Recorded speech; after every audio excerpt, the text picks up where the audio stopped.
ससुराल आकर बिगड़ गई है। रचना की शादी को कई साल हो गए थे, सब बढ़िया था।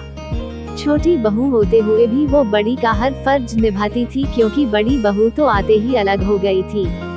रचना के सास ससुर को हर काम के लिए रचना ही लगती थी, फिर भी वो उसकी बुराई करना नहीं छोड़ते थे। और सबसे बड़ी बात, बुराई भी अक्सर उसके ही परिवार वालों से करते थे, जो रचना को बचपन से जानते थे, या फिर रचना की सहेलियों से या खुद के मायकों वालों से। पहली बार जब शादी के बाद रचना की दोस्त आई तो सासू माँ ने उससे ही रचना की बुराई करना शुरू कर दी।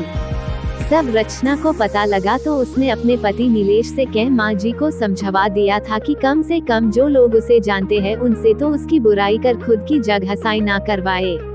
पर उन्होंने ना सुनी, बल्कि और ये आदत ही बन गई थी।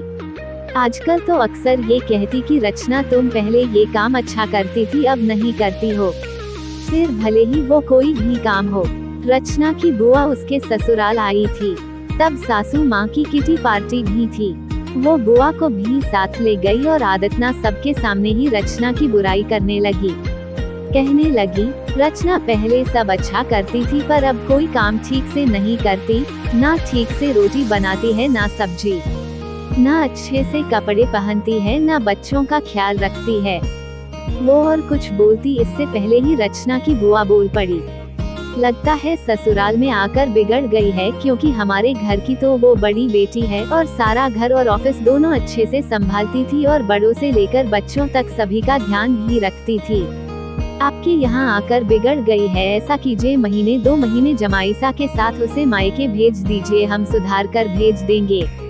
अब रचना की सासू माँ का मुंह देखने लायक था, उन्हें बोलने के लिए शब्द नहीं मिल रहे थे, तो बस फिर उठकर चली गई, ये कहकर कि आती हूँ, जरा कोई बुला रहा है।